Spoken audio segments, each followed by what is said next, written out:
Good afternoon, everyone. It's about 12:15, Monday. I did not get to film this morning before I left the house to go to my mother and father-in-law's because I was running a little bit behind, and we are having ribs for dinner, and I wanted those to go into the oven so that they could cook all day while we're gone. So I was running a little bit late and could not film this morning. So I'm just going to show you guys super quick before I break my fast what I brought for today. I of course have a couple bottles of water with electrolyte drops in there. I have my fat coffee. I have 2 hard-boiled eggs, 1 baggy bacon, and a bag of butter bites. Now I made more butter bites this weekend, and I think again I did not cook them long enough. It's really hard to tell in my pan how dark the butter's getting because my pan is dark. So these came out much lighter again. It's fine, I'll eat them. It's butter. Mike and I will be back with you when we sit down to have our meal together.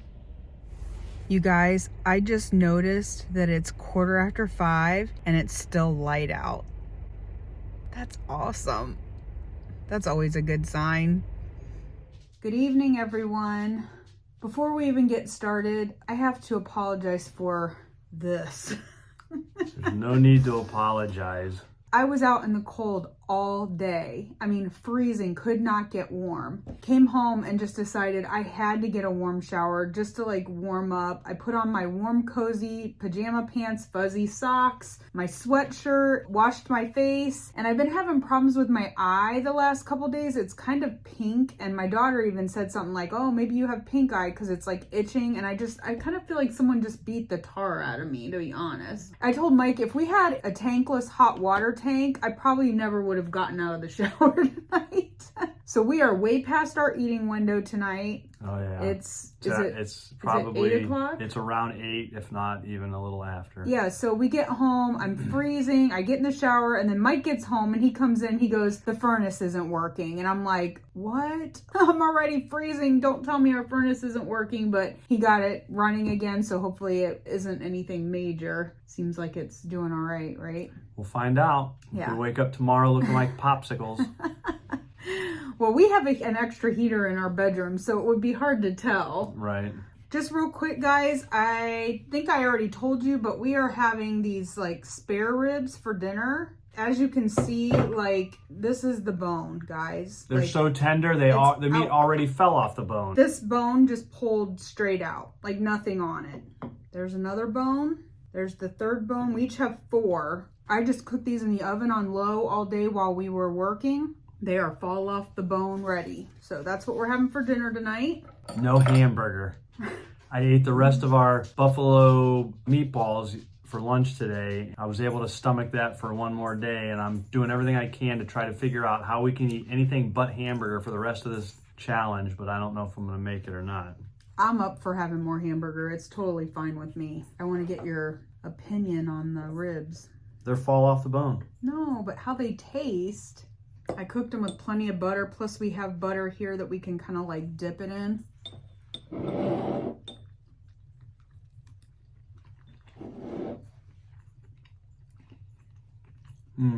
Good? Mm-hmm. So much better than hamburger. So tell us what you did for lunch today. Well, I was starving when I got up for work this morning. My stomach was growling when I got up. That wasn't a good sign. And then I broke my fast at 11 o'clock instead of noon because I was so hungry. I ate the meatballs, bacon, a beef stick, and pork rinds. I ate it all. Were you full when you were done? I mean, I feel like I was. He messaged me and he said, I am breaking my fast. It's 11 o'clock. I'm starving. And I'm like, that's fine. If you're that hungry, you need to listen to your body. Well, I'm trying to stay on the schedule because I like the schedule that we're on. You know, as long as I eat enough at lunchtime, I'm good. But if you don't eat enough at either of those 2 meals, then it comes back around and gets you. Yeah, makes it hard to not snack in between. Right. That's why Dr. Barry says eat until you're comfortably full, because that way you're not snacking in between meals. But I will say this.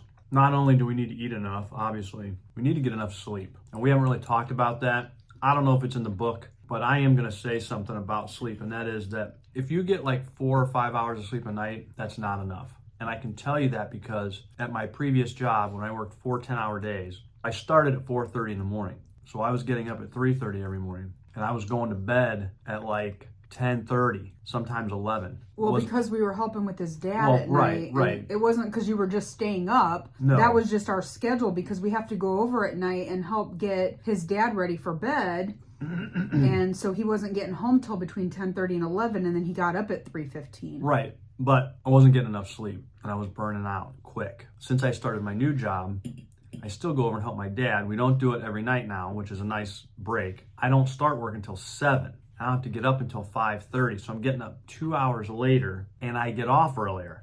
All the way around the board, it's been a great change for me, but the bottom line is I'm getting more sleep. Right. If I go to bed at 10:30 and get up at 5:30, that's 7 hours. And I fall asleep very fast, so I generally get very restful sleep. Now, that's aided with a good diet. If you eat a good diet and you're not hungry and you don't eat too late so you don't end up fighting Heartburn and different things like that. Then, I mean, it can be a game changer. So sleep is very important. And He used to get heartburn all the time before he started keto. Oh, yeah. Well, I mean, Now it's very, very my rare. diet, not only what I'm eating, but when. Yeah. That's such a big deal. Yeah, we are definitely going to try after this is over to continue to eat earlier rather than even like tonight is Tonight late. is the latest we've eaten all month so far. And it's going to happen sometimes. We do the best we can, but our schedules sometimes just doesn't allow it. Right. I know you probably haven't read comments today, really. I did read some, yes. Did you see all the condolences? Oh, I did. But I think it was JJ's, I think he was the first comment. He pointed it out very correctly, and that was, I mean, I predicted it, so to speak. I didn't think they were going to win. They played a lot better than I thought as far as keeping the game close and I mean, at making any it a time, game. yeah, they could have still won it. It wasn't like they were out of it. They were never out of it, but Dak was the Achilles heel last night, and I mean, He choked. you got to have all 3 phases, and he just wasn't on. Yeah. Also, I just wanted to make a comment. A couple people have said stuff to us about how they can tell. Like, there are people who are going back and watching our older videos, and even at the beginning of BBBE, which we appreciate, guys. Like, I can't even tell you the fact that you go back and watch those old videos. Because if you know anything about YouTube, it's not just like how many subscribers you have, it is also your watch hours. And sometimes that's harder to attain that goal than it is to get, you know, a certain number of subscribers. So to have you guys going back watching those old videos is amazing. But my point of that is that they're saying they can tell in our faces how we've slimmed down. Oh, yeah. And so just out of curiosity, last night after I finished uploading the video, I went back and watched like an older video because, as I've mentioned to people, you don't see it in yourself because you see yourself every single day. So you don't notice it. So they were pointing it out. So I went back and looked at an older video and they're right. Like I could tell then as I went back and watched that video, you know, the puffiness and roundness in my face has gone down. So thank you guys so much for just saying that and pointing that out. Like I said, we don't know at this point what the scale is going to say at the end of this, but we've definitely noticed changes as far as like non-scale stuff. Well, as we get closer to the end of the BBBE and our weigh-in for the month, as I feel right now, I'm going to make this prediction right now that I can guarantee, I just know, because the way I feel, the way my clothes are fitting, the way I look, and we've talked about that. I mean, even you've said you've noticed some changes. His belly's really flat. I'm going to say that I've lost 10 pounds at least. If that's the case, that will put me in a weight range that I have not seen since I was in high school. Right. That's just how I feel. I would like to lose 10 pounds. I hope I lose 10 pounds. But again, my goal is just to be in the 160s. That was the goal I set at the beginning of BBBE. So, and again, that's just a scale victory. I know that there are other things that play into that and that the scale is not the end all be all. The end all be all, right. I know as well that the scale is not like the ultimate goal. The goal for this whole thing is to be healthy. Losing weight is part of that. In reality, it's the one tangible thing that we can look at and see. You could take measurements. But we didn't. No, we didn't take measurements. I have tried to do measurements in the past, guys, and I fail epically at it. I either don't pull the tape measure like the right tension, or I have it in a different spot, so my measurements are always way off. So I just didn't take the time to do that. People have been asking if we did do measurements. I just didn't, because like I said, I have tried that in the past, and honestly it just never is successful for me. One of my main goals for doing beef, butter, bacon, and eggs in January was just to help getting off the sweets and resetting my taste, because over the holidays and stuff we had a lot of keto treats. I didn't eat any off-plan snacks, but I had a lot of keto treats, and so I just wanted to get the snacking under control and help with the sweet tooth. I think it has done that, hopefully, because I personally haven't had any cravings. I've been fine. I just wanted to prove to everybody that I could do BBBE. It was a challenge. I'm talking about your cravings. In all honesty, I don't have like a craving. Like, I'm not like, we won't be watching TV or something. I'm just like, my mouth just starts to water. But we don't really hardly watch TV here. Otherwise it might. What I have noticed though is that I do miss some of the things that I would eat on occasion or drink, because I'm not strict keto. Yeah. And I knew that going in. I knew that when I started keto altogether. Right. Again, and I mentioned it before, everybody has their own personal situation that they have to address, and keto will address that, and it's done that for me. This is more extreme for me, this BBBE. Oh, this is extreme for anybody. I mean, it's nuts, and I'm glad I'm doing it. It's teaching me some things about myself and about my body. Also, we did go out and watch the game with our friends last night, and we did just drink water, so we stuck to our plan there. Yeah. That's like the third time we've done that now. We have one more hurdle. Our granddaughter's birthday party is Saturday. And if we make it through that, that's the 28th. And then we only have a few more days after that. As a matter of fact, we're in single digits now. We have 9 days left. Yep. And that counted today, I think. So we're really like coming down the home stretch. It's a week from tomorrow, but you have to count tomorrow as well. So you got 8 days. 8 days. Yeah. I'll tell you what was going to be interesting about our granddaughter's birthday. Michael and Jackie. Yeah. Like, I know Michael probably be okay. Jackie's the issue that I'm unless I'm she's already about. decided that would be a day she goes off plan ahead of time. We literally picked January. I mean, obviously it's the beginning of the year. No, she picked it. I didn't pick it. She picked it and then asked me if I wanted to do it with her. And I agreed because, A, I wanted to support, but also I wanted to see if I could do it. I figured that January would be a slower month socially. That's why I picked it. We have no slow anything when it comes to anything. We're on the go all the time. Yeah. That's why we don't watch TV. Even when we take vacations, it feels like we're on the go. Like, we don't just stay home and literally stay on the couch and do nothing, because we just can't. I spent a lot of time doing that, guys.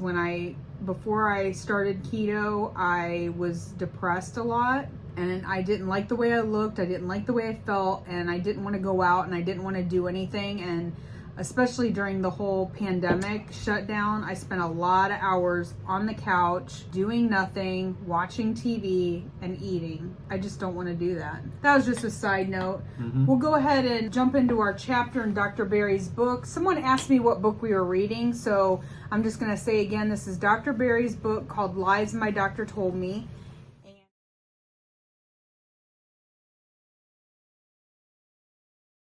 And we are on chapter 19. And today we are talking about the sun, and not our sun, the sun. Well, there's another sun. Yeah. I just realized that when I said but it. we're not talking about the sun, we're talking about the sun. Yeah. Not our sun, not the sun, but the sun. That big, bright, shiny sphere that we never see in Northeast Ohio. Well, it's been out a little bit, but not today. It was cold, cold, cold. All right, so today's lie. Exposure to sunlight causes skin cancer. To decrease the risk of skin cancer, you should stay out of the sun as much as possible. If you must be in the sun, then you should wear lots of high SPF sunscreen to protect yourself. You should even wear sunscreen when you're inside if you will be exposed to sunlight from windows. That's ridiculous. I've never heard that second part about the sunlight that's from windows. People who take everything to the extreme. Wow. You know? This chapter was a little bit longer, but Dr. Berry jumps right in and says that there are no studies that conclusively say that the sun causes skin cancer. He says that melanoma is the most worrisome skin cancer that there is, and that actually people get melanoma more often in places that aren't even exposed to the sun. You know, they're in spots that are covered all the time. So to say that it's from the sun, he says, makes no sense at all. The truth that if you live farther north, closer to the North Pole, where you're out of the sun more, where you're out of the sun more, as opposed to if you live closer to the equator, there should be less skin cancer there, and there's not. Right. Statistics show that countries that have less sunlight oftentimes have a higher rate of skin cancer. He also says that in this day and age, people cover up more. They are wearing sunscreen. They're staying indoors. But the rise of skin cancer, it's not waning. No, it's actually gone it's up. Gone up. Why, if we're taking all these precautions and we're staying out of the sun and we're wearing the sunscreen, why is skin cancer an epidemic right now? He goes back to what has changed. And what has changed is our diet. We've gone from eating whole foods and healthy fats to the highly processed foods. We've gone to all the grains, processed sugars and grains. Yeah, so just because the sun hits our skin doesn't mean that that's what's causing this issue. This could be something internal. Right, because our skin, again, like he says, I mean, humans have been in the sun since the dawn of time, since humans have been around, we've been in the sunlight. Never before in human history have we used so much chemicals, and that's another thing. Sunscreen is nothing but a bunch of chemicals that you're slapping on your skin. And how do we know that's not contributing to it? I mean, in reality, we don't know that. Never before in human history have we been inside, out of the sun, covering our bodies up. Now, he is saying that if you're fair, don't go outside and spend hours and hours out there and burn yourself to a crisp. Yeah, because the difference between what he's saying and what you're now saying doesn't mean you won't burn. Right. You still burn your skin. That doesn't mean it's going to be cancer. It's going to turn to cancer, or that it's going to be a precursor to cancer, or make you more susceptible to cancer. But he did say getting burnt really, to that point, can be dangerous. So We're not saying that, but don't freak out every time you go outside and think that you have to, slather up with sunscreen. He also said that he has found with a lot of his patients after they've started keto or a carnivore diet that they don't burn as easily as they did at one time. For me, what I normally do once the weather starts changing, I'll go out for just short periods of time, and then I will just build up how long I can stay out in the sun. I don't go out the first day and lay out for 3 hours and fry myself, but I do go out and just gradually expose myself to the sun, for longer periods of time. I am getting that vitamin D, and I always feel better. I really do. I mean, it has physical and psychological effects. There's no doubt. He's basically saying, that someone needs to research the fact that what we eat and drink can increase skin cancer. In the areas of the world where people live in constant heat and direct sunlight, I don't know that I've ever heard anything medically where they have a higher rate of skin cancer. They don't. You don't hear about that. You only hear about it. He says here, melanoma occurs much more frequently in locations with weaker sunlight. And secondly, it occurs much more frequently in areas of the world that tend to eat a standard Western diet of highly processed sugars, grains, and vegetable seed oils. Yeah. The UV exposure from the sun because of ozone depletion has barely changed, yet we have a growing skin cancer epidemic. So what else could be to blame? They say the ozone has weakened, okay? I'm not going to dispute that. I'm not saying it hasn't. But they also discovered that the ozone replenishes itself. It repairs itself. And so as we have cut back on things that we believe caused that depletion, the ozone has, in fact, repaired itself. So we still have the protection of the ozone layer for the UV stuff. So yeah, I don't know that that's a legitimate reason or, Well, he was just addressing for somebody who would say, well, it's because the ozone has a hole in it and we're getting more sunlight. That's not necessarily the case. So he says your skin is made up of what you eat. Your skin is completely replaced with new skin cells every month or two, and the new cells are made up of proteins, fats, and other nutrients you have eaten, for better or worse. Right. So it all boils down to diet. I mean, it's amazing. We were taught growing up that you are what you eat. So if you eat badly, then your skin is going to be a reflection of that. And your skin ultimately is what covers your entire body and protects everything from the outside. So something else that he talks about is that the people who are pushing this lie are the people who are making like sunscreen and stuff like that. They, put that out there and then it just gets repeated as truth. They're not going to tell you, hey, it could be the junk food that you're eating. Right. No, they're saying buy our product because they want to make a profit. The other thing about that is that doctors get so much money for removing cancerous or even non-cancerous cells. So if you go into the doctor and you pay for an office visit and a doctor removes suspicious cells and they end up not being cancerous or anything, he basically just gets the office visit and that's all he gets. Now, if you go in and he takes off something that is possibly skin cancer, he gets twice the amount of the office visit. That's how much he gets paid. Now, if it is confirmed that it is cancer, what's he say? If the lesion is diagnosed as cancer with or without a pathologist confirming the diagnosis. So basically the doctor can just say it's cancer. He gets paid 4 times the amount. Doctors are saying that things are skin cancer. Worse than they are. They're worse than they are because they get paid more for it. And because of that, that contributes to the skin cancer epidemic. There's not as much skin cancer out there as what's being reported, if that makes sense. So it makes the epidemic seem worse. Like, oh my gosh, everyone has skin cancer. Right. And it may not be as bad as what we're being told. They're just reporting it as skin cancer. That's just something else to think about. There's a name for it. It's called diagnostic drift. Yeah. And it is a significant cause of the skin cancer epidemic, he says. And it's when doctors overdiagnose something so that they can get paid more for it. Yeah, it's just like overprescribing medications. Yeah. The bottom line is there's a lining to it. There's a financial gain to be had. And that's the part of medicine that's unfortunate, because at some point we're going to have to trust our doctor with some medical necessity. But we shouldn't trust them blindly. That's kind of what I'm just saying. This whole thing is about knowing yourself, knowing your body, doing your research, and not just, doctors are just fallible humans. Just like the rest of us. Just like the rest of us. And a lot of people look at them as almost like gods, like they can't make a mistake. They would never tell me something that's not right or, that's wrong. And that's just not true. Because in many cases, they don't know it's wrong, too. Right. I mean, Dr. Berry is... They're not doing it intentionally. They're not intentionally now, trying in to this deceive case, you. he is talking about something that's intentional. Yeah. But a lot of times when doctors are giving you information and it's wrong, it may not be intentional. This book is just really to make you think about everything. It's made to make you think about your health as a whole, really. Yeah. We've touched on so many different things already. I shouldn't say we. I mean, we're talking about it, but Dr. Berry covers so many different areas of health. That's what makes the book so nice, and it is easy to read. So again, if you don't just take what we're saying, but I mean, actually go out and get the book and just read it. It's fantastic. Yeah, you guys are hearing our perspective. You guys could read it and get something totally different out of it. Yeah.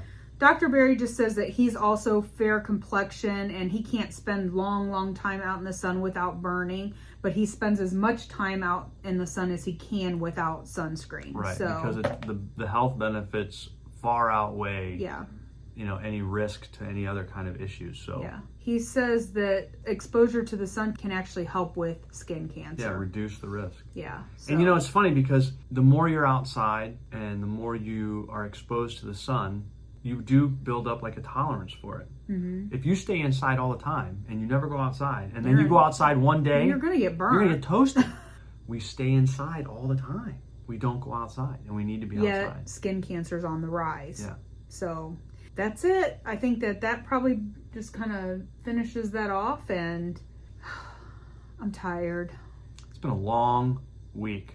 Oh gosh, here we go again. It's only Monday. We had a long weekend. We were up really late. Actually, we were up late both nights, Saturday and Sunday night. So, I mean, today was a rough day. It's catching up to me. But this is why I said sleep is so important. We both need to get some sleep tonight. Right. This is the end of day 23.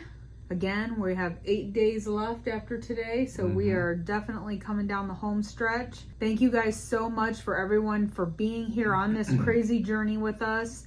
and supporting us and all of your awesome comments. I do want to say thank you to a lot of the new subscribers that have recently joined. Many of them have made comments about how they're binge watching to get caught up. Well, that's what I said at the beginning of this video, how it's helping that they're watching those older videos and how much we appreciate that. I just think it's great, and I just want you guys to know how much we appreciate that. And I say thank you to you and welcome, because it's awesome to have new perspectives and people from different parts of the country and stuff, you know, talking about their keto journey. Or if I remember right, I thought somebody said something about like they're not doing BBBE or they're not doing keto or something. I don't even think they're keto, yeah. But they're just enjoying it because it's making them think a little bit, and that's great because it's an awesome community to be involved in. Hyla said today she went back and watched the interview that I did with my sister, and she's like, you guys should do more videos together. She goes, sorry, Mike.